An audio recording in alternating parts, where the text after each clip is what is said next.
Selamat datang viewer, selamat datang rekan-rekan sejawat dokter. Selamat datang di Nongkrong Bareng Dokter. Ya. Oke, thank you.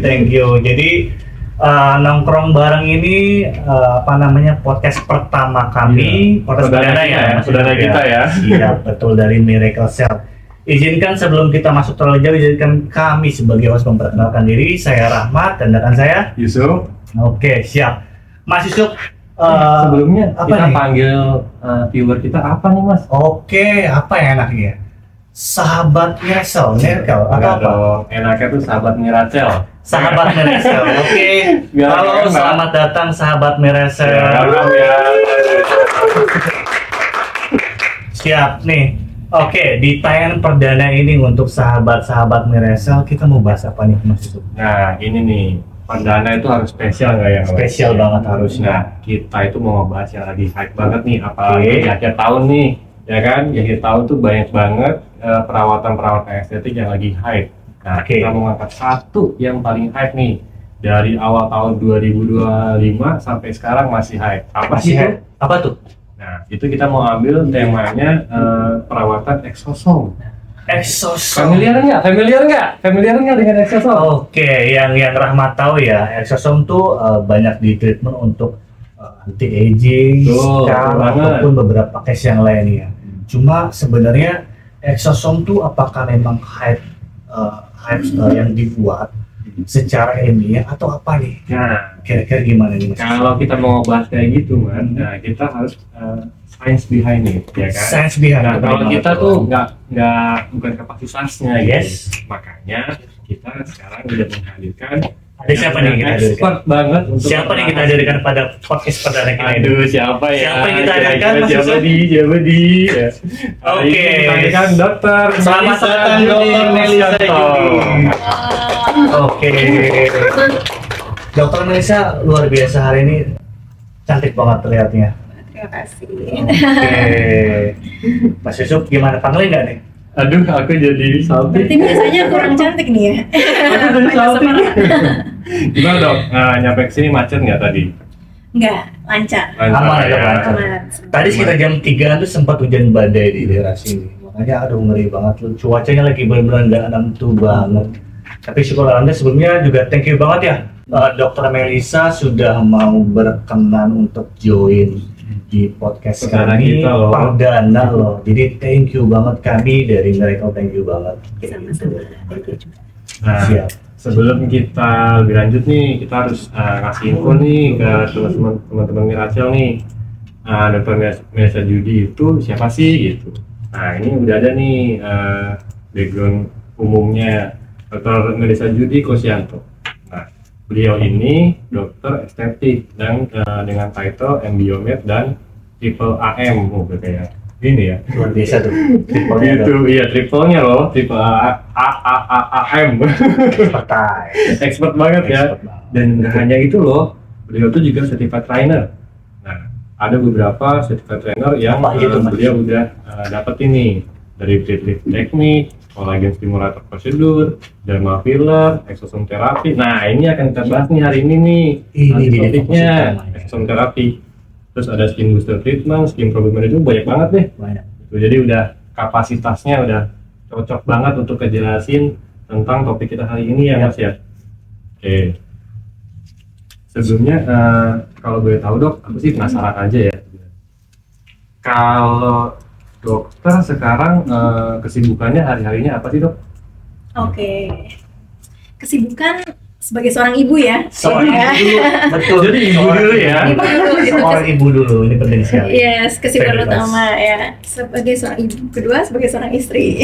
Wah, Ya. dipisahkan ya, Dipisahkan. dari ibu sama istri Ya, dipisahkan. karena lebih sibuk ke anak ya kalau udah nikah ya. Iya, Ya. setuju. Yes, tapi di luar itu ya saya memang sudah lama ya menggeluti bidang estetika ini. Kurang lebih mau jalan 9 tahun lah ya gitu. Pertama memang ini passion saya, kedua jalannya ternyata di sini gitu. Saya happy untuk menjalani ini gitu ya. Kesibukannya selain jadi dokter estetika, saya juga mengelola bisnis estetika.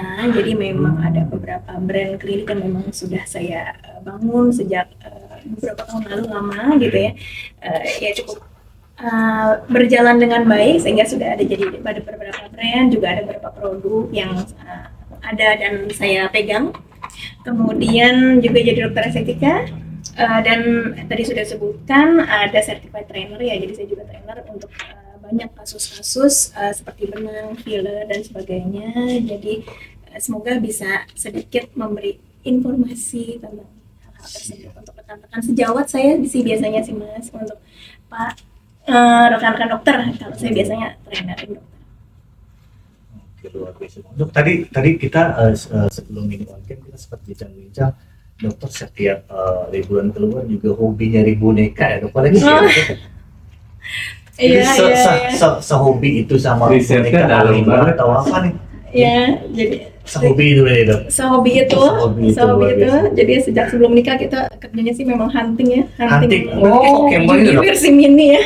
Oh, aneh sini. Kemanapun kita pasti main capitan lah ya. Capitan, Ya, itu ilmu siap. tambahan lagi. Ininya capitan hobi utamanya yang Capitan. kalau di luar. Iya, ini berbagai jarang teknik. banget kita dengar. berbagai teknik. Iya, itu Karena menarik kan tuh. Nanti kita buka podcast lagi ya. Gimana cara capit yang baik dan Khusus capitan ya. teknik bagaimana dengan Betul. bonekanya ya dok. betul. Waduh, karena memang nggak gampang, karena gampang tinggal pencet kan, ada tekniknya juga. Ada. Ya, kayak exosom nih, ada teknik suntiknya atau teknik apapun yang juga atau aplikasinya itu. ada, gitu ya. Itu yang mau kita Bedah hari ini ya. bedah hari ini ya, Bedah hari ini. Mas Yusuf ya. Didampingin dengan expertnya ya. Betul. Karena kita kan orang awam ya, kita harus Ya. tahu tanya lebih yang ke expertnya gitu. Yes. Jadi supaya nggak salah informasi. Nggak salah ya. Oke. Kita mulai segala sesuatu dari apa yang kita kita pertanyakan, apa itu barang yang kita omongin hari ini. Sesuai dengan judul tema kita juga tuh, The Power of Exosome ya. Siap. Berarti kalau kita berbicara mengenai, karena kita kan sebagai orang awam ya Mas Yusuf, Iya. kita berbicara dari awam dari awam. Sebenarnya apa sih exosome itu dokter? Iya. Jadi exosom itu sebenarnya baru ya. Jadi baru dikenal tuh masyarakat luas itu kurang lebih 5 tahun ya, betul ya Pak ya. Jadi memang booming baru sekitar 5 tahun ini. Exosom itu merupakan suatu produk hasil daripada yang kita lebih sering dengar stem cell gitu. Oh, ternyata dia dari Dia stem adalah cell. stem cell yang produknya gitu. Produknya. Jadi memang dia tidak ada selnya, hanya memang benefit daripada stem cell itu sendiri itu diambil sampai ditemukan ada di eksosom tersebut gitu. Sehingga pertama stem cell itu memang mungkin kan harganya sedikit mahal. Mungkin jauh lebih mahal dibandingkan eksosom. Akhirnya pada secara luas karena ada kendala itu tersebut juga, kemudian ada mungkin bisa dilihat di beberapa jurnal penelitian sedang berlangsung gitu ya, akhirnya eksosom lebih dikembangkan terutama mengenai khasiatnya yang baik dan juga harganya yang cukup bisa diakomodir oleh seluruh dunia, seharusnya bisa gitu. Jadi kalau aku recap sebenarnya dari exosom itu sebenarnya turunan produknya stem cell gitu ya dok? Betul. Nah, cara kerja itu seperti apa dok? Karena itu turunan apakah sama dengan stem cell atau seperti apa nih? Untuk orang awam seperti kita bisa membedakan. Karena kan kalau tadi dokter mengatakan dari sisi harga oke, beda jauh. Nah cara kerjanya seperti apa? Oke. Cara kerjanya berbeda. Kalau stem cells itu kita kasih inti cellsnya ya. Sel-selnya yang hidup untuk dia bisa regenerate di target penerima gitu ya kalau kita bilang. Nah sedangkan kalau eksosom dia memiliki partikel, misalnya eksosom itu kan isinya kan ada asam nukleat, ada lipid, ada protein, ada juga beberapa metabolites, ada glutathione dan sebagainya. Itulah yang ada juga growth factor, itulah yang metabolit itu semua kita ambil dan keunggulannya ini kita aplikasikan dalam beberapa kasus, termasuk di bidang estetika, gitu. Berarti Itu bedanya dia. lebih kompak dong sebenarnya dibandingkan stem cell. Artinya dia versi mininya ya kalau aku boleh simpulin. Iya betul, versi mininya. Gitu. Sebenarnya kalau dari exosom yang paling kita lihat itu atau dari stem cell itu sebenarnya yang kalau aku dengar ya itu growth factor benar nggak sih dok? Iya, betul. atau dia ada mikro RNA-nya? Jadi yang tadi saya cerita tuh, dia kan ada asam nukleat. Asam nukleat itu kan terdiri dari mikroRNA, gitu kan ya. Nah, jadi selain itu kan ada growth factor. Jadi kita ambil beberapa kasus. Kalau memang pada pasien itu ada scar misalnya, ya kita perlu growth factor dong untuk menumbuhkan si scar ataupun jaringan yang rusak tersebut menjadi jaringan baru yang lebih baik. Tapi kalau kita main aging, berarti hal lain lah yang kita gunakan pada hasil daripada si eksosom itu, isi dari eksosom itu yang ambil benefitnya untuk memperbaiki hal yang lain gitu. Jadi begitu simpelnya. Oke, dokter, Rahmat pernah atau cukup sering mendengar juga ya kata-kata atau istilah eksosom itu sebagai biological communicator atau komunikasi antar sel. Ini sederhananya seperti itu. Mungkin maksudnya seperti apa nih dok? Apakah selnya saling misalnya apa atau apa gitu? Betul ya, atau apa gitu kan? Karena komunikasi antar sel. Eksosom dari komunikasi antar sel. Seperti apa sih dok? Maksud dari kata-kata komunikasi antar selnya itu? Iya, baik.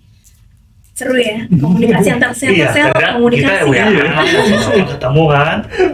Iya, jadi komunikasi antar sel di sini tuh sebenarnya isinya tuh banyak sekali yang dilakukan di dalam sel gitu kan. Tapi simpelnya ada pemberi signal, ada juga pembawa signal, ada juga penerima signal, dan adanya hasil daripada pembuatan signal itu sendiri. Nah, komunikasi antar sel itu simpelnya adalah gimana cara sel berkomunikasi sehingga bisa mempertahankan organ ataupun kehidupan yang sehat.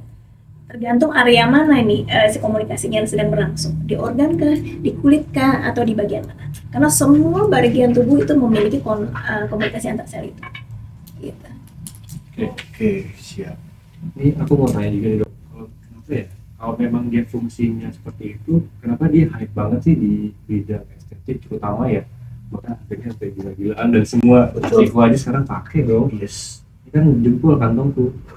Kenapa bisa jadi satu? Tapi katanya oke banget gitu. Iya. Bisa revolusioner gitu. Iya, betul. Revolusioner, saya sih setuju banget tuh. Karena sesuatu yang baru menurut saya bukan merupakan sesuatu yang tidak boleh dicoba, tapi itu menarik untuk dikembangkan. Karena memang eksosom ini sendiri kan bukan cuman kita di bagian estetik sebetulnya. Ada juga eksosom yang digunakan untuk healthy gitu. Healthy. Wellness gitu ya dok? Wellness Oke. gitu. Jadi kalau memang di bagian estetik, gimana tadi pertanyaannya? Jadi kenapa eksosom itu bisa hype banget gitu? Apalagi terutama di estetik. Di bagian estetik, eksosom itu lebih hype karena di dalamnya itu kan terdiri dari berbagai macam faktor yang tadi saya cerita. Makanya aplikasi pada dunia estetik itu akan sangat bisa beragam. Misalnya kasus anti-aging, kasus scar, kasus misalnya perut yang pecah karena melahirkan. Kan prosedur-prosedur khusus dan sangat tricky untuk itu kan. Nah, regenerasinya ini benar-benar bisa dirangsang dengan perbaikan komunikasi antar sel tersebut sehingga hasil yang diharapkannya bahkan lebih baik daripada komunikasi yang mereka biasanya jalankan. Gitu. Hasilnya misalnya biasanya 70%. Oh, dengan eksosom, dengan impuls, jadi bantuan eksosom ini, oh dia bisa jadi 100%. Nah itu yang kita harapkan di situ di bagian estetik. Betul. Memang kalau sebelum adanya kita pakai eksosom itu obat apa sih yang kita pakai kalau misalkan memang contoh kasusnya kita mau anti aging? Yeah. Nah, biasanya sebelum eksosom ditemukan atau stem cell ditemukan itu kita pakai apa sih alternatifnya? Alternatifnya ya, alternatif banyak. Zaman dulu mungkin sering dengar filler ya. Zaman dulunya lagi itu dilakukan silikon, tapi itu tidak boleh dilakukan. Sudah nggak boleh. Filler yang sekarang memang masih dilakukan. Nah, itu aman, isinya hyaluronic acid. Jadi sebenarnya untuk aging arahnya ke sana karena biasanya faktor usia tua salah satu permasalahannya adalah kulitnya jadi dehidrasi, kulitnya jadi kering sehingga semuanya jadi menurun gitu kan. Nah, jadi HA kita gunakan untuk perbaikan itu. Di luar dari itu kita bisa pakai benang untuk liftinginnya. Filler itu untuk Oke. mengoreksi si fat loss-nya. Kalau benang untuk mengoreksi skin loss-nya gitu kan. Terus bisa pakai apa lagi? Kolagen, Botox mungkin. kolagen mungkin, Oke. botox untuk perlukan dinamis, banyak sekali. Nah, jadi memang sebelum ada exosome dan sampai saat ini treatment tersebut masih dilakukan loh Pak. Nah, apalagi kalau kita kombinasi hasilnya sangat bagus karena treatment yang tadi saya sebutkan itu kan ada efek regenerasi. Tapi regenerasinya bukan secara sel. Oh gitu, Nah, pantesan exosome ya. bisa regenerasi secara sel, luar biasa kan? Tingkat mikro banget berarti. Iya, Mikro kan, banget gitu. Iya, iya. Menarik sih. Maksudnya Menarik. jadi kalau di regenerating tingkat mikro, benar sih harusnya logika aku bilang memang bisa hampir semua lini ya. Karena kan regenerating sel dari tingkat kecil gitu. Nah, sebenarnya emang kalau aplikasi exosome itu selain di estetik, populernya di mana sih, Dok? Selain dari hal estetik ya, Aku malah gitu maksudnya masih pakai jadul banget pas sampo sih. Kayaknya Pak Rahmat tolong dipakai exosome. Gitu ya. Nanti saya coba ya dok ya. Ya kan hasil bagus ya. Hasil oke. Hasilnya bagus. Jadi gini, rambut itu kan kita punya beberapa fase ya. Nah, kayak kata telogen, exogen gitu kan. Memang ada fase di mana rambut pasti akan layu. Tapi peran exosom di sini di rambut kan tadi ditanya rambut dulu nih. Itu memperpanjang fase-fase ini sehingga fase dia rontoknya jadi makin lama. Gitu. Nah, itu bisa diperpanjang dan kalau nggak pakai komunikasi antar sel itu sulit sekali memperpanjang fase ini.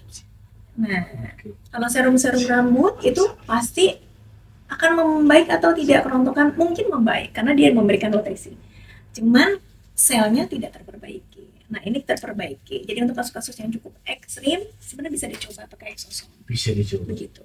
Untuk hal lain selain rambut bisa apa? Sebenarnya kita ambil kata kunci gini, regenerasi daripada jaringan exosome itu kan betul ya Pak ya. Yep. Regenerasi jaringan tuh bisa di mana? Bisa di kulit, bisa di kasus-kasus perlukaan, misalnya kena air panas, misalnya gitu ya.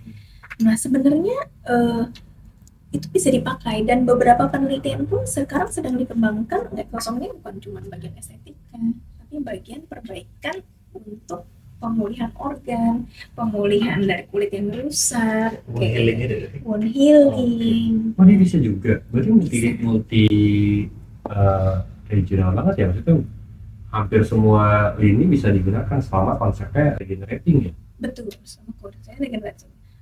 Tubuh mana sih yang nggak bisa diregenerasi? Iya. Zaman dulu mungkin nggak bisa, tapi zaman sekarang ternyata by penelitian ternyata semuanya bisa. Bisa numbuhin jari buntung. Nah, Oh, dia bisa regenerating. jadi Kayak buntung ya kadal gitu jadi ya. masih di Agak jauh juga tuh. Agak jauh ya. Agak jauh juga tuh. Jadi Mungkin karena belum nyampe sana penelitiannya ya. Penelitian. Tapi kalau konsepnya seperti ini kayaknya ya bisa jadi ya kan. Tapi ngeri juga nggak sih? kan? Dok, tapi sebelum kita jauh-jauh sampai yang dunia, penasaran juga nih, Dok. Jadi tadi kan dokter sebelumnya tadi kita sama-sama dengar ya Mas Yusuf ya, untuk di kecantikan tuh biasa ada treatment dengan filler, dan ada botox atau kolagen stimulator. Nah, kalau dari exosome sendiri nih Dok, kita kan apa namanya untuk arahnya mungkin powerfulnya atau powernya si exosome ini sebenarnya ke arah mana sih Dok? Kalau dari sisi kecantikan? Apakah dia natural atau dia Apakah- karena ya. chemical atau efek jangka panjangnya? Betul. Seperti apa Dok kalau dari sisi power exosome itu? powerfulnya karena dia mainnya di sel, jadi perbaikannya sebenarnya lebih long lasting. Long lasting ini dalam artian sel itu semakin tua akan rusak, makanya ada yang sel menua. Gitu. Kalau dalam penelitian kita biasanya tuain dulu si sel untuk dapat hasilnya dikasih obat ini penuaannya terus berlanjut gak ya, gitu kan? Nah, dengan exosome perbaikan yang tidak bisa kita perbaiki yaitu sel, walaupun dengan filler, dengan kolagen simulator itu sel tuanya kita perbaiki. Gitu. Salah satunya bisa kita perbaikin di situ. Jadi the most powerful-nya dibandingkan yang lain karena metode lain belum ada yang bisa perbaikin sel kecuali mainnya di sel-sel baik itu stem cell murni, sekretom, gitu kan ada jenis yang lain, terus ataupun exosome itu sendiri. Tapi mungkin di sini kita bahas exosome, jadi exosome itu cukup powerful untuk perbaikan di situ. Kalau boleh tahu untuk pasien-pasien yang sudah membutuhkan eksosom itu biasa di usia berapa ya? Iya. Nah, itu tergantung kasus nih. Sebenarnya anak-anak, misalnya kasusnya dia misalnya apa ya, luka dan menyebabkan jaringannya melempung gitu ya. Sedangkan dia ada penyulit misalnya gizinya kurang, berarti penyembuhannya biasanya mungkin lebih lama gitu kan. Nah, andai kata memungkinkan, mungkin eksosom ini bisa diberikan untuk memberi signal yang lebih baik sehingga signal-signal ini komunikasi hasil endingnya itu adalah hasil yang baik gitu. Yang tadi 70% harusnya, tapi kalau dengan eksosom impuls tambahan bisa jadi 100% dengan kondisi dia yang ada kekurangan, misalnya gizinya kurang dan lain-lain. Itu salah satu contoh. Kalau kita pakai eksosom aja itu dia ada efek sampingnya nggak ya? Iya. Takutnya kan kita new hype aja gitu kan, kita wanti-wanti dong. Jadi ngomongin aja gitu ya, Iya. efeknya seperti apa, belum tahu juga. So far ada efek sampingnya nggak sih, Dok? Oke, menarik ya efek sampingnya. Kita bisa efek samping ini. Karena kan tadi produk biologi, produk sel kan kayak dalam banget nih Dok. Iya. Nah, apakah efek sampingnya juga seperti apa nih? Mungkin bisa jadi gambaran juga untuk rekan-rekan di sana. Iya. Jadi gini, efek samping sebenarnya produk-produk yang berbau sel ini baru yang saya cerita 5 tahun belakangan itu menjadi center gitu kan. Walaupun sebenarnya penelitiannya sudah dilakukan sejak lama, gitu, tapi baru boomnya akhir-akhir ini sehingga banyak penelitian yang dilakukan. Dan saya sebenarnya boleh dibilang eksosom ini belum di FDA approve, belum ada FDA approve. Karena belum ada yang bilang 100% aman gitu dalam penelitian. Penelitian memang menunjukkan efektivitas yang baik gitu kan. Tapi pada kondisi apa? Karena pasien kan berbeda-beda. Misalnya, pasien dengan scar tapi dengan autoimun misalnya. Komplikasi. Ada komplikasi tambahan. Pasien dengan misalnya dia mau perbaikan di aging gitu ya. Dengan kerutan tapi pasien tersebut punya kencing manis misalnya. Nah, perbaikan nggak ya, komplikasi nggak ya, nah itu makanya faktor X yang banyak itulah yang menyebabkan dia belum FDA approve. Tapi bukan berarti menurut saya eksosom ini bukan sesuatu yang bisa kita bilang bahaya gitu, karena penelitian yang sempat saya lakukan juga mengikuti produk sel, tapi waktu saya pakai sekretom hasilnya juga sangat signifikan. Tapi penelitian memang kalau kita melakukan penelitian itu kan pakai tikus, pakai animal ya gitu kan. Jadi memang penelitian sel sendiri itu juga memang tidak ada yang pakai manusia karena memang tidak boleh. Hanya 100% dibilang FDA approve, FDA belum bisa mengeluarkan karena itu. Gitu. Tapi so far dari yang sudah dilakukan penelitian belakangan ini memang belum ada yang menunjukkan efek samping atau efeknya ya? Iya. Penelitian belum ada yang menunjukkan, bahkan ada beberapa penelitian ekstrim apakah eksosom menyebabkan apa ya namanya kalau sering dalam tanda kutip mutasi dalam sesuatu gitu, sehingga menyebabkan penyakit tertentu. Ada beberapa penelitian yang menyangkal hal itu terjadi dengan data-data yang mereka sediakan gitu. Atau misalkan dia bisa menyebabkan kebotakan. Nah, justru yang botak jadi nggak botak. Malah kebalik ya. Malah kebalik ya. Betul. Nah, saya ada sempat bawa nih yang mengenai kebotakan nih ya. Kebetulan nih ada bapak yang botak sedikit di sini. Boleh. Kira-kira ini Ini menuju botak. Menuju botak. Kira-kira nih Dok, kalau kayak Ahmad gini diberikan eksosom, let's say biasanya ya kan pasien umum kan pasti datang, Dok, ini saya botak ya Dok, pakai treatment ini berapa lama katakan udah mulai numbuh baby hairnya kah atau apa, berapa sih Dok? Iya. Jadi after eksosom itu perlu pengulangan. Itu kan regenerasi sel. Seberapa jauh sel itu rusak, seberapa jauh perangsangan yang kita harapkan. Itu yang menentukan. Jadi bukan berarti ada patokan. Bapak A kita perlu eksosom 10 kali ya Pak, hasil baby hair. Bapak B sekian. Karena itu belum ada penelitian yang benar-benar make sure per kasus dan per usia dan per manusia. Nah, tapi rata-rata baiknya penelitian yang menyebutkan bahwa kita bisa melihat hasil daripada eksosom itu setelah 2 bulan treatment. Kita ya kalau rambut sendiri, ini kan rambut nih, kita kan biasa lakukan 2 minggu sekali. 2 2 minggu berarti 4 kali treatment biasanya muncul baby hair. Oke, ini 2 minggu muncul. Muncul 4 Siap. kali. Coba ya masih suka. Ada harapan loh. Ada harapan ya. Iya. Iya, hasil signifikan. Nanti kita boleh tampilin lah sedikit lah ya. Oh, dokter ada. Ada. Sering-seringnya. Oh, Saya- boleh nih coba kita Boleh, cek. boleh, bisa di- Nanti dibantu Nanti. tampilkan. Heeh. Siap. Ada yang hair, ada yang kasus eksosom karena kan tadi ada Wajah. ditanya untuk wajah ya, gitu kan. Selain kalau dari scar, terus anti aging, Dok, akne dok. Akne kan salah satu ini ya. Iya. Oh sebentar, kita Iya. ini ada. Nah, Ini benar sekarang dok. ini sekarang. Ini sekarang. Ya, betul ini sekarang. Kenapa bisa membaik? Karena ada growth factor di dalamnya, ya kan? Oh di bawah.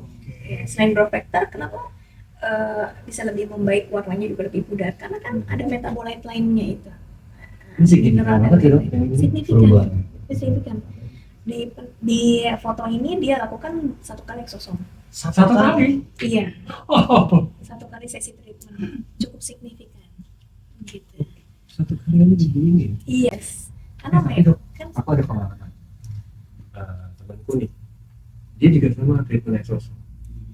Nah, tapi nggak ada hasilnya dong. Wah, makanya ini maksud. Iya. Apa karena kurang kurang dosisnya atau gimana ya? nah, itu lagi nih menarik. Jadi mungkin kita saya sih merasa kita sebagai medis, saya sendiri sebagai dokter, pertama saya perlu make sure eksosomnya itu berasal dari apa, gitu. Karena memang cara pembuatan eksosom itu kan berbeda dan asalnya juga berbeda. Asalnya beda-beda. Yes, ada yang dari human, ada yang dari animal, ada yang dari plant.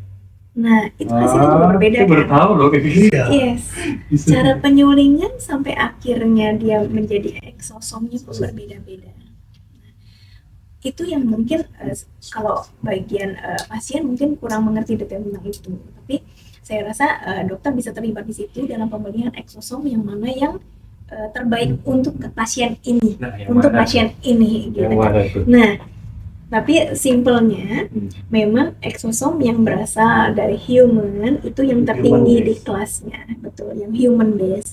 Hanya human base kita balik lagi nih, human base-nya ini dia pakai berapa jumlah eksosomnya? Karena eksosom kita biasanya aplikasinya dalam bentuk kan mililiter ya. Kita pasien hanya tahu ini eksosom. Tapi realnya dalam 1 mililiter eksosom itu ada berapa miliar? Nah, eksosom kayaknya miliaran loh.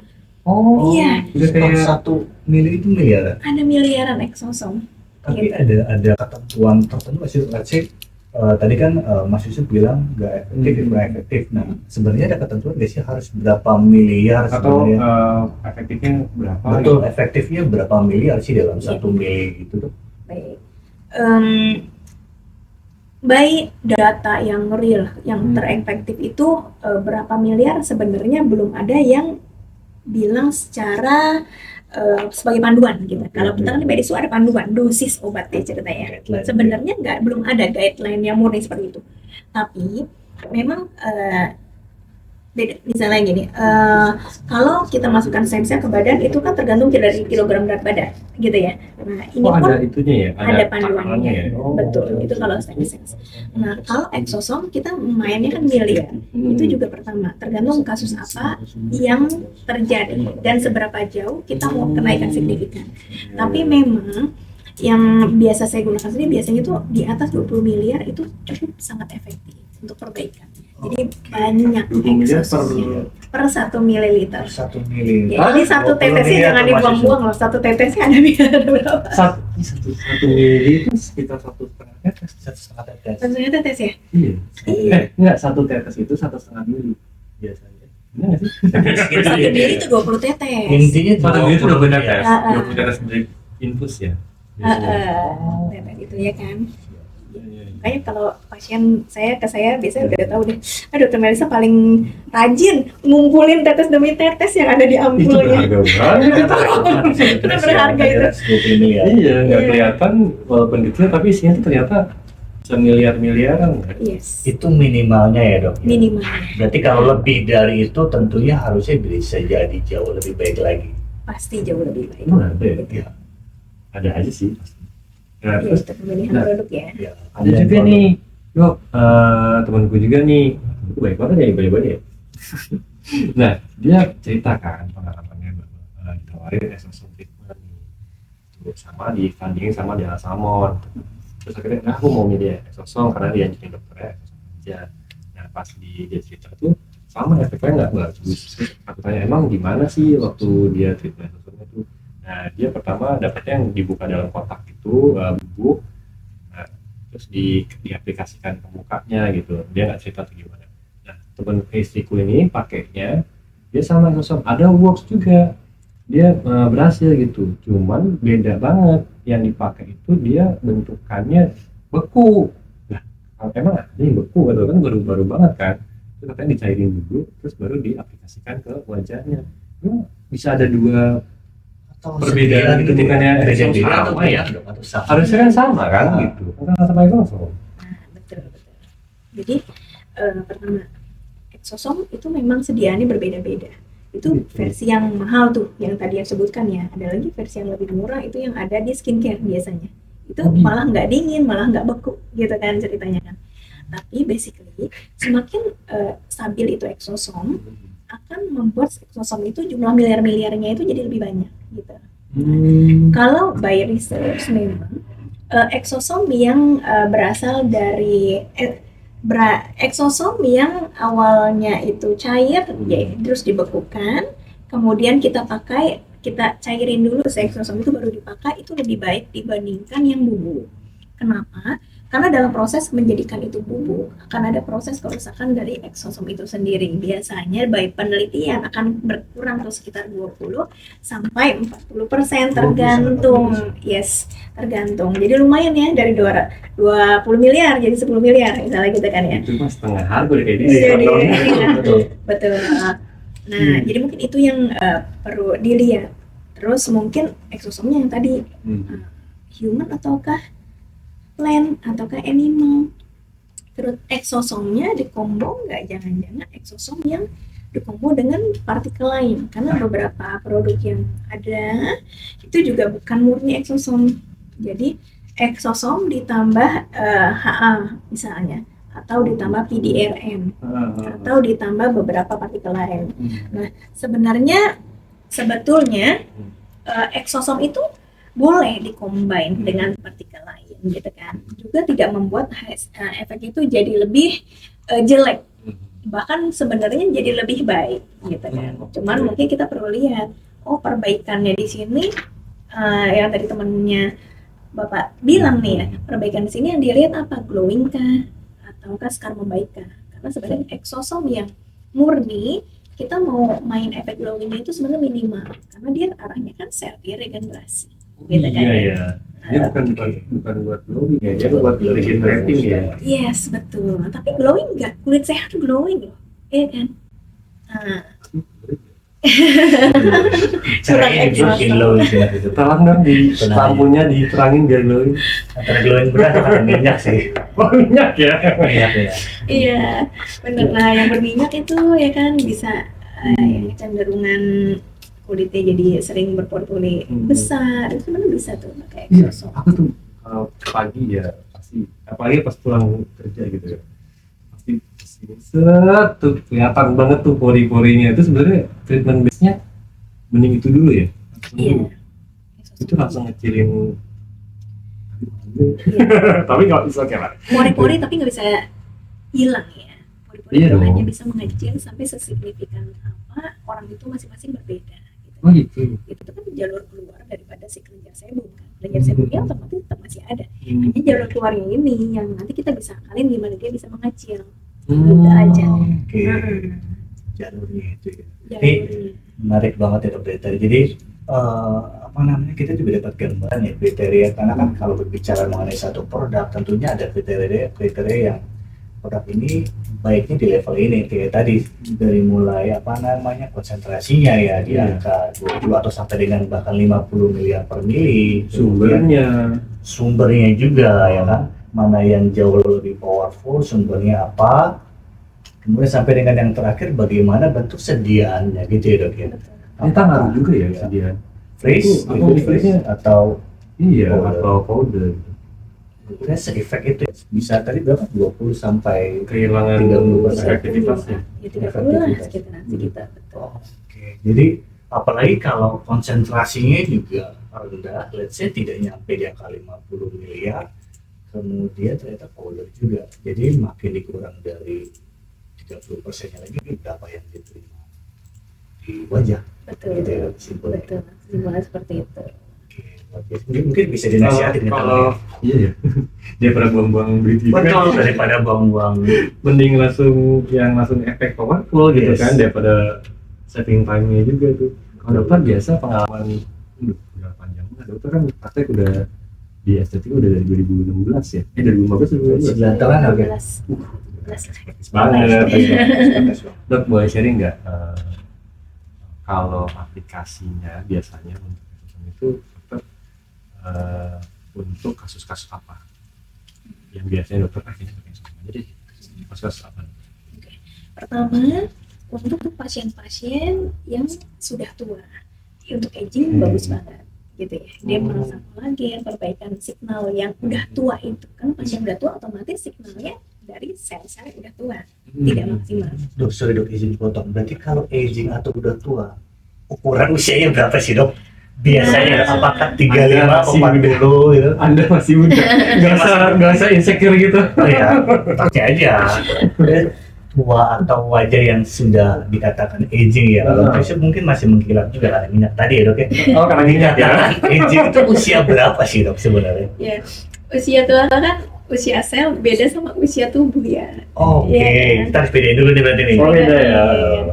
Nah, Oke. jadi Masih ada harapan gitu. Berarti ada pengecekan tersendiri gitu dok. Ini usia wajahnya berapa? ya kalau mau pengecekan lebih detail ya kita cek benar-benar by dalam tubuh ya. Tapi kalau by alat biasanya hanya dari luaran tanah yang kita bisa lihat.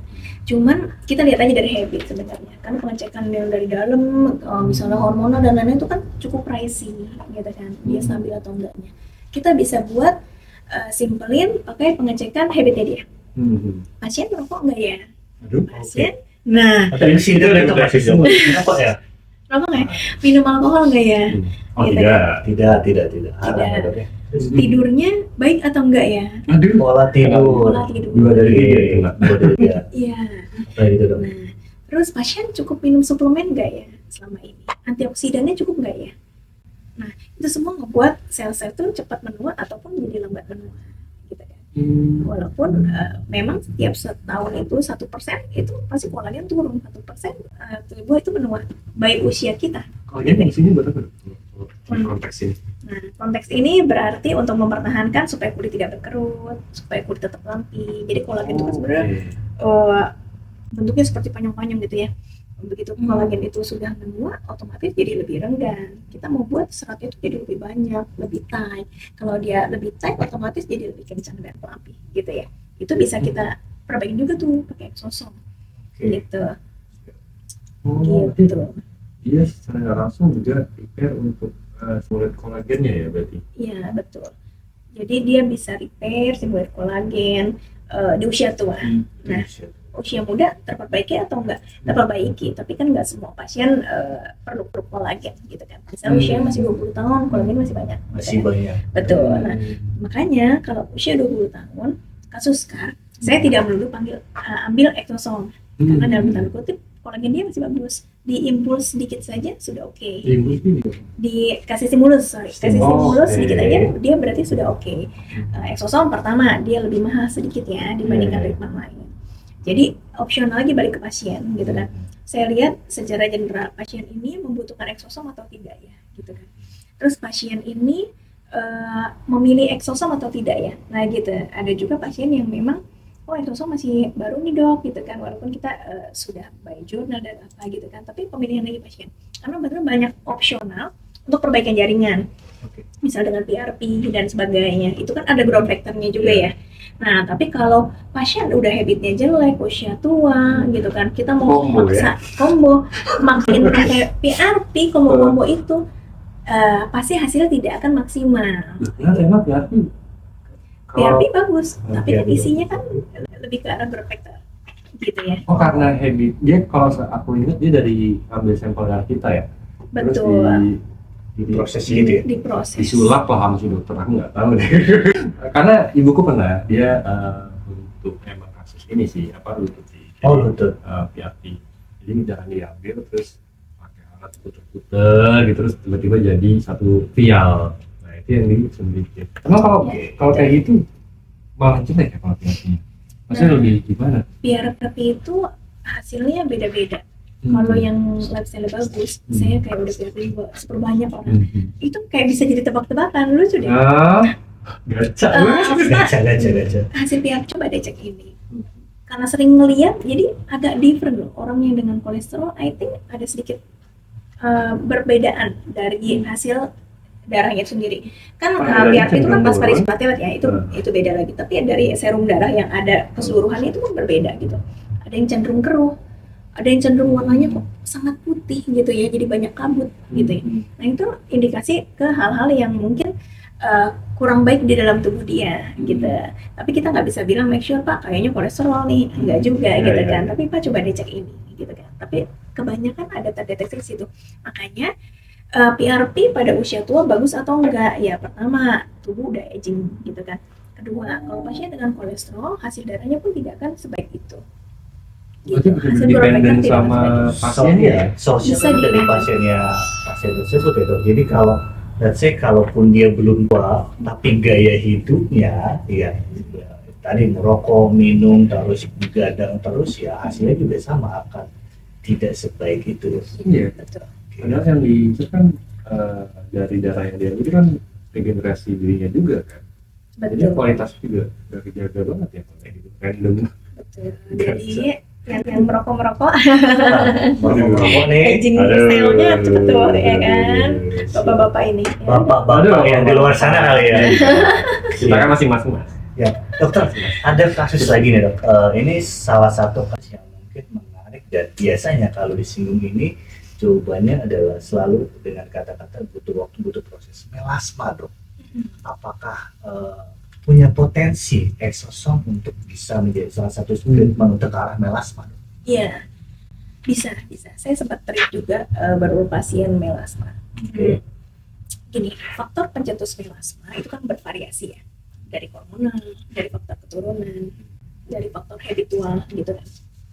Terus melasmanya itu separah apa gitu kan? Oke, separah apa nih berarti apa nomor satu gitu dok? kan.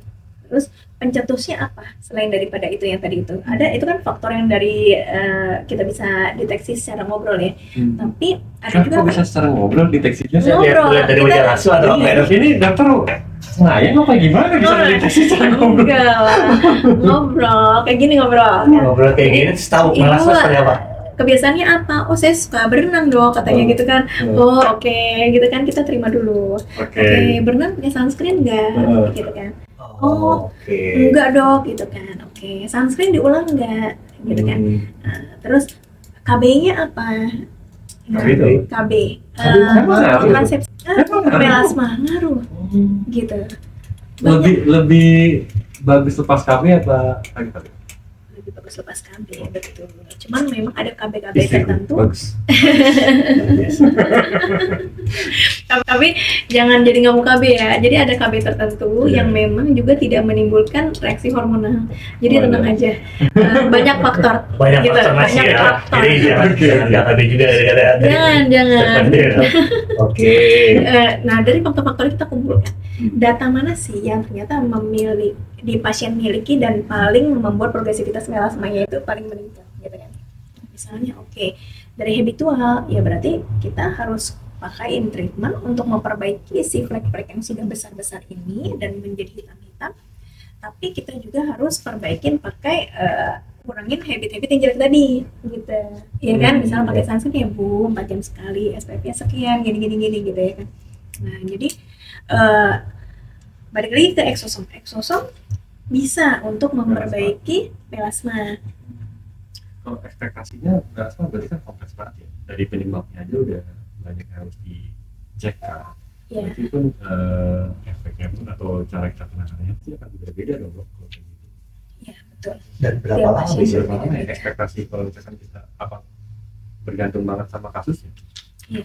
Setiap 1 bulan saya bisa kalau saya selalu bilang ke pasien kita bisa evaluasi setelah 1 bulan kalau mengenai proses ini karena kulit itu kan gak tiap hari tumbuh, ada fase tumbuhnya, ada fase perbaikannya. Sampai fase perbaikan itu cukup baik kita evaluasi, oke Bu, fleknya sudah perbaikan dengan posisi gini-gini, kita kan ada alat ceknya gitu ya. Kalau udah perbaikan ini berarti yang kita lakukan selama ini sudah betul.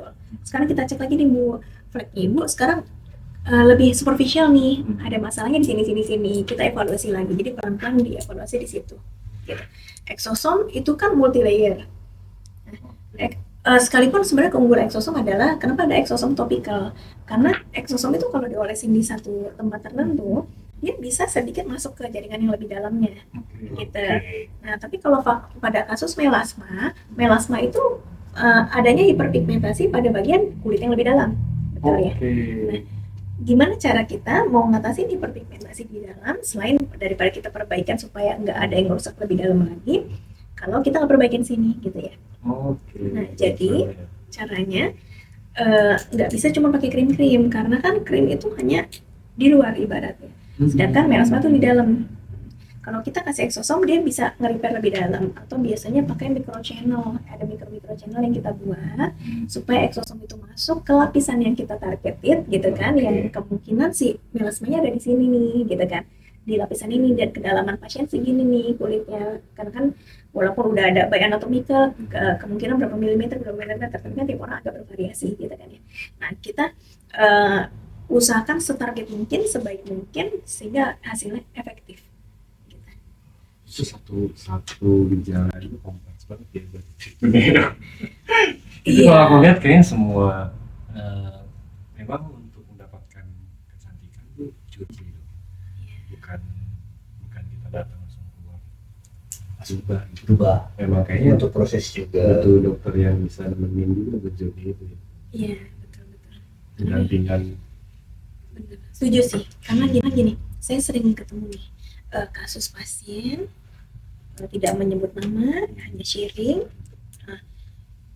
Beliau baru melakukan treatment pada kulitnya itu sudah cukup parah gitu, hancur, tapi telat melakukan treatmentnya, gitu kan. Padahal sebenarnya dia bisa ambil opsi-opsi treatment lain. Semua orang tuh saya rasa mau cantik dan mau ganteng pasti gitu ya kan. Nah gimana cara pasien mau menjadi versi terbaik dari diri dia, itu yang pemilihannya berbeda-beda gitu kan. Ada yang ke dokter, ada yang cari-cari produk sendiri. Cuman kadang kesalahan dari pencarian produk, kesalahan daripada ilmu yang mungkin tidak karena kan banyak sekarang by Google by semua Google, ya, by ChatGPT betul, bukan berarti itu selalu nggak betul, tapi mungkin kalau memang mau lebih objektif carinya by jurnal, karena kan sekarang banyak juga jurnal yang bisa diakses oleh publik ya kan. Nah dengan kita search lebih detail, kita tahu masalah kita apa, andainya memang tidak perlu ke dokter, dia bisa analisis, oke, saya masalah ini pemilihan produk yang sesuai, oke, gitu kan. Tapi andai kata mungkin belum dapat porsinya tersebut, mungkin komunikasi yang efektif akan lebih baik gitu antara dokter dan pasien untuk pemilihan produk, pemilihan treatment, supaya dia bisa jadi cantik versi dirinya yang terbaik. Kan itu jadi dia, menurut saya kalau orang cantik dia ngelihat ngaca, aduh saya sayang ya sama diri saya sendiri gitu. Boosting ya moodnya, kan? boosting percaya dirinya ya. Iya. Jadi lebih percaya diri, lebih happy juga kan jalanin itu. Ya, memang kerasa sih mood apalagi pagi hari. Kalau kita udah nggak mood tuh semua akan itu. Ya, kalau kita lihat, apalagi kalau pasangan kita ya, dia tuh udah gitu kan, pasti kita moodnya naik gitu ya. Oke, ini Produktif lagi. mode-mode apa? Pasangan mode-mode apa yang masih itu? Lebih produktif maksudnya. Mode kerja. Tadi dokter sempat mengatakan waktu membahas mengenai melasma kan ada penyerapan ya, berarti apa namanya terkait penyerapan jatuhnya adalah kurang partikel. Exosom itu memang seperti apa, apakah sekecil itu sampai dia mampu penetrasinya jauh lebih dalam atau gimana? Iya, betul. Jadi ukuran partikel exosom itu kecil banget. Jadi ada cairan ekstra vascular particle ya, EVS lah ya gitu ya. Tapi itu pun bahkan lebih besar ekstra ya gitu. Yang di luar sel itu keluar cairan ekstraseluler itu lebih kecil. Eksosom ini lebih kecil dari cairan itu. Nah, ukuran partikel itu biasanya 70 sampai 80 nano kecil loh itu. Iya, kecil sekali itu. Nggak kelihatan lah pokoknya. Makanya ditaruh kulit dia bisa nembus gitu kan. Ditaruh di aplikasi di obat oles, makanya banyak tuh exosom topical yang untuk skincare itu bisa nembus. Tapi ya nembusnya jangan, saya harapin tulang saya regenerasi dioles di kulit jauh banget. Kecil 70 sampai 80 nano itu kira-kira ukuran exosom. Betul. Tapi memang tiap pabrikan nanti akan berbeda-beda nih, dia membuat exosomnya. Ada yang ukurannya ngambilnya berapa nano.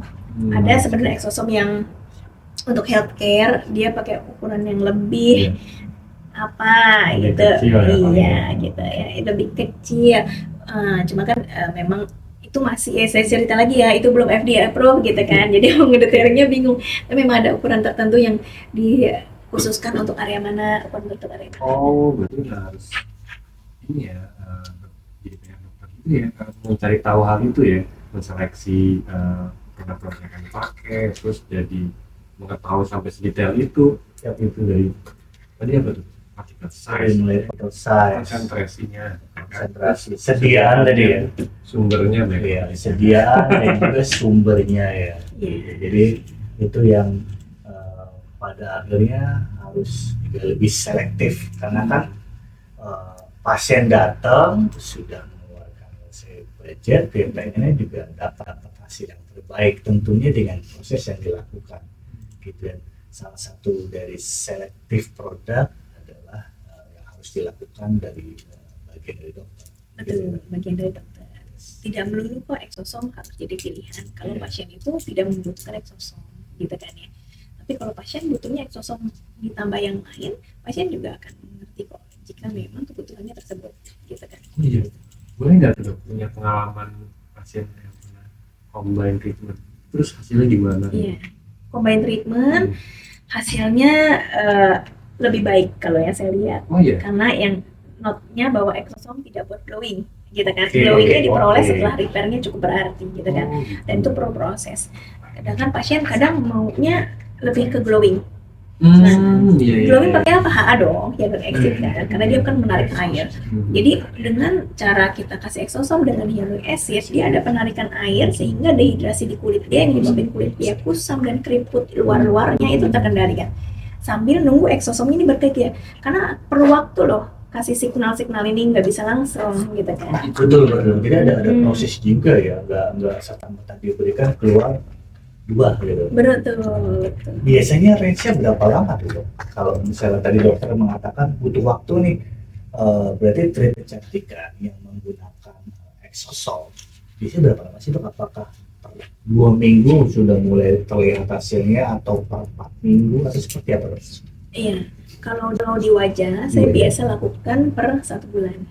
Baik, karena kita ngikutin gitu ya, ngikutin dari progresivitas kulit itu terperbaiki. Kan ada kulit tumbuh berapa hari sekali gitu ya, jadi saya ngambil 1 bulan.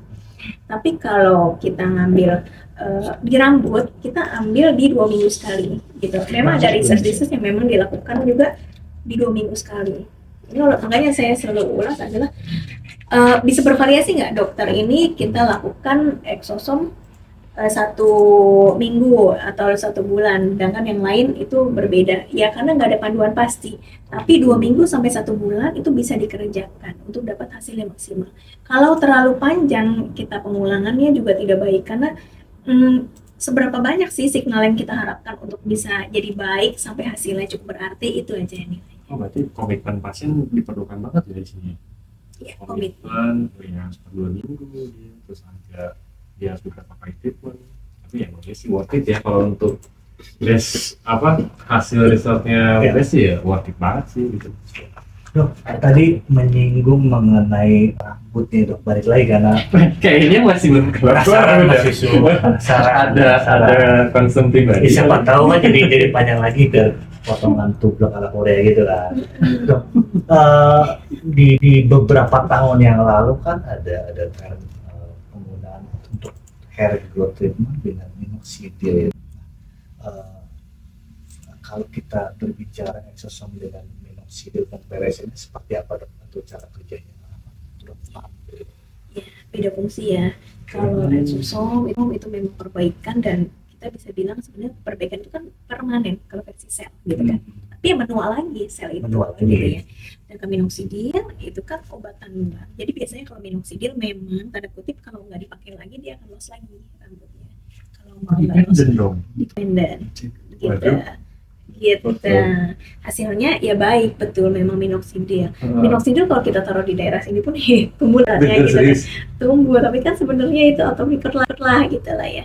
Jadi banyak hal-hal yang kita bisa lakukan dengan pengobatan topikal, tapi memang hasilnya tidak akan sedip kalau kita melakukan pengobatan secara seluler gitu. Saya bukain aja deh jurnalnya yang tentang hair ya. jurnal tentang hair Iya. boleh dibantu. Jurnal yang tentang hair. Oke, ini dia. Oke, yang Terus. next. Nah ini dari The Roots Exosomes Integrity Hair Follicle Growth ya. Dia review dari banyak jurnal dijadikan satu dan ini baru jurnalnya. Next. Nah, ini kita bisa lihat nih hasilnya. Yang mana Efek dok? dari exosom Yang tabel bawah. habis dengan hair growth yang terjadi. Ini Bisa ini source di-zoom in nih. ya? Ini source nih. Di zoom in biar Ah, kelihatan. lebih kelihatan lagi. Ini mungkin rekan-rekan sekalian bisa lihat nih. Bapak dan rekan-rekan sekalian. Nah, Ini human, ini mouse ya. Nah itu source-nya apa? Exosomnya. Oh, Betul balik ya? tadi ya. Ini dia ngambil dari banyak sekali jurnal dijadiin satu, makanya kita bisa lihat nih langsung perbedaannya. Ada yang human, ada yang mouse, ada yang rabbits malah gitu kan. Yang di, banyak sekali.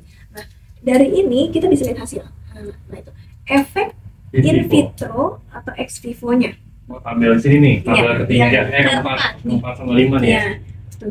Ada perbaikan di proliferasinya meningkat. Proliferasi itu pembelahan selnya. Kalau sel membelah lebih cepat, otomatis regenerasi meningkat. Oh ini yang kita harapkan, berarti Iya. konversi naik ya. Betul. Jadi secara keseluruhan ini perbaikan tuh yang dikasih exosom betul ya.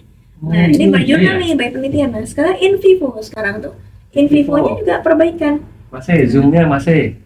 Nah tuh accelerating the start of anagen, delaying katagen. Nah yang tadi fase-fase pertumbuhan. Katagen. Anagen, katagen, ya kan? Apa itu anda gitu? Gue nggak tahu. Nah, tadi kan fase pertumbuhan tuh rambut ada anagen, Ah. nah katagen, Katagen, telogen, telogen. ya kan? Sama exogen. Exogen. Sama exogen. Anagen itu bisa berlangsungnya itu kan sekitaran bisa sampai 7 tahun lah. 2 tahun sampai 7 tahun. Oke. Itu fase di mana tumbuh itu tuh rambut tuh tumbuh memanjang.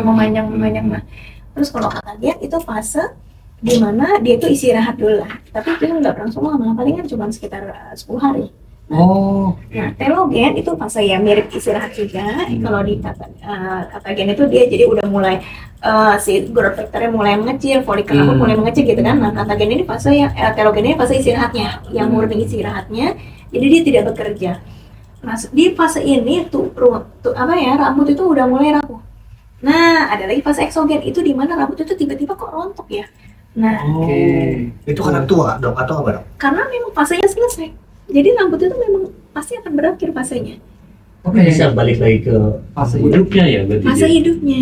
Nah, saat dia balik lagi bisa. Jadi dia setelah rontok dia balik lagi ke fase anagen. Gitu. Tapi gimana caranya sih supaya kita membuat rambut yang tadinya botak jadi tumbuh gitu kan? Berarti kita kasih stimulus pakai exosom. Kedua, kita buat exosom itu di bagian area bukan yang nggak tumbuh aja, tapi yang sudah tumbuh hanya belum maksimal. Jadi kita panjangin lah fase anagennya, misalnya. Oh, penting banget ya. Yang tadinya anagen dia jelek nih, cuma 2 tahun aja udah rontok nih ibaratnya. Kan kita panjangin anagennya bisa jadi 7 tahun. Jadi kan rambutnya kan tumbuh banyak, Oh. gitu kan. Ini terbukti ada perbaikan di fase-fase tersebut. Yang ini ya, in vivo-nya ini ya. In vivo-nya. Kalau ex vivo yang di sini ya. gitu ya, anagen telogennya gitu ya. Di yang bawahnya juga ada tabel Di satunya. bawahnya lagi. Yang kedua, yang sebelumnya berarti ya. Ah, Nah ini ini. juga sama ya, kira-kira seperti itu ya. Based on jurnal ya, berarti udah valid sih. Betul, dan ini banyak sekali jurnal yang dijadikan satu di dalam SIM. Oh, ini Kita bisa review. resume-nya paling berarti. Resume dari banyak jurnal yang memang dia buat juga jurnal. Oh, Gitu. Gitu ya. Jadi kalau tertarik ke rambut, hasilnya harusnya oke. Iya, dok. Dengan berbagai Jurnal yang ada ini ya, Dok ya. Oke. Source yang berbeda maksudnya. Dok, ini ada pertanyaan dari viewer kita, Dok, pada sore hari. Izin bertanya, Dok, Iya. apa ada kontraindikasi pemakaian sekretom ataupun eksosom? Bagaimana dengan pasien riwayat CA atau kanker? Baik dok. Terima kasih. Pertanyaannya Dari dari dokter Lucel ya dok ya. oke. Oke. Bentar dulu. Sorry, aku Oke. buat para viewer, saya mau tanya apapun sambil kita interaksi, tanya aja langsung, nanti kita seleksi mana yang akan ditampilkan. Jadi tanya aja, kalau chatnya jangan lupa dong sambil like juga ya, sama ajak teman-temannya untuk join. Silakan, Dok ya. Lanjut, Dok. Silakan dok. Oke. Nah, jadi bisa nggak sih sebenarnya simpelnya berarti si sekretom ataupun eksosom ini menyebabkan cancer ya, sebenarnya simpelnya seperti itu ya. Jadi adakah kontraindikasi Bagaimana gitu ya? dengan pasien dengan riwayat CA? Dengan riwayat Riwayat CA mau treatment kecantikan Yes, mungkin, gitu. Dok. Itu Oke, gimana, Dok? ya itu yang sering ditanyakan sebenarnya sih dok, benar. Jadi begini Pak, yang saya tekankan pertama lagi adalah memang penelitian ini masih terus berlanjut. Jadi ada nggak penelitian yang menggunakan eksosom ataupun sekretom ataupun bahkan MSC stem cell itu untuk perbaikan kanker? Ada, kalau ada pertanyaan seperti tersebut. Tapi kalau ditanya ada nggak penelitian yang menyebutkan menganalisis apakah sekretom ataupun eksosom ataupun stem cell menyebabkan kanker? Ada juga. Nah, saya sempat baca beberapa jurnal. Sebenarnya, by jurnal tersebut dibilang bahwa saya sebenarnya ada bawa juga datanya. Sebenarnya takut pertanyaannya ada, gitu kan? Saya kasih sedikit ya dok. Di sini, ya, ini yang langsung dari cancer ya dok. Nah, ini by penelitian. Next, mainin aja. Oke. Simpelnya begini. Jadi ini pakai wharton jelly ya dok, eksosom dari wharton jelly. Oke. Yang warna merah itu yang adalah agen-agen cancer. Jadi yang ditelitian adalah sel cancer. Ada yang sel cancer nggak dikasih apa-apa. Yang satu sel cancer dikasih eksosom, gitu. Yang merah yang di atas itu sel cancer murni, pertumbuhannya bagaimana.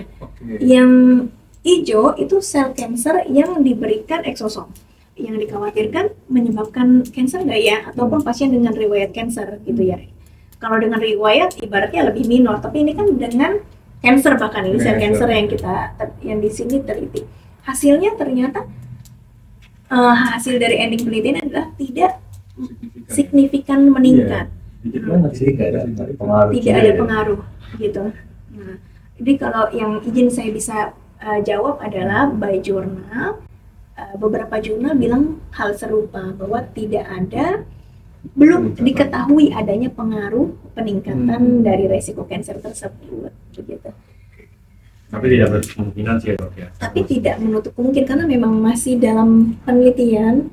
Tapi saya rasa satu pengobatan baru itu bukan satu kontraindikasi mutlak, gitu kan. Kita juga harus mengikuti perkembangan zaman dan mau bisa memberikan yang terbaik bagi pasien. Yang penting kita tahu secara real produknya apa, resikonya apa, dan pasien juga mengerti mengenai hal tersebut. Siap, tadi sudah dijawab. Ada next question, apa next questionnya? Mas Yusuf, bisa dibacain? Iya. Nah, dari pengalaman dokter nih, eksosom ini lebih efektif disuntik atau gunakan alat tidak mapen atau mesot atau apa mesoterapi ya? Mesoterapi ya? Mesoterapi gitu ya dok ya. Nah jadi gini nih, eksosom itu kita tergantung targetnya lagi nih. Kita mau Iya. perbaikin area mana gitu ya. Kalau kita mau perbaikin skin barrier kulit, skin barrier berarti epidermis aja nih. Berarti kita cukup topikal aja cukup. Nah, tapi kalau kita mau perbaikin area yang lebih dalam, misalnya melasma, kita mau buat exosome sebagai melasma treatment atau kan untuk pemicu kolagenisasi, berarti kita perlu micro channel tambahan dong untuk masukin ke dalam. Iya. Nah, di saat itulah mungkin memang diperlukan treatment tambahan seperti dermapen atau mesoterapi atau mesogat untuk memberikan channel tambahan atau mungkin laser gitu ya. Sehingga waktu dioleskan aplikasi si exosomnya bisa masuk lebih dalam gitu. Jadi targetnya ini.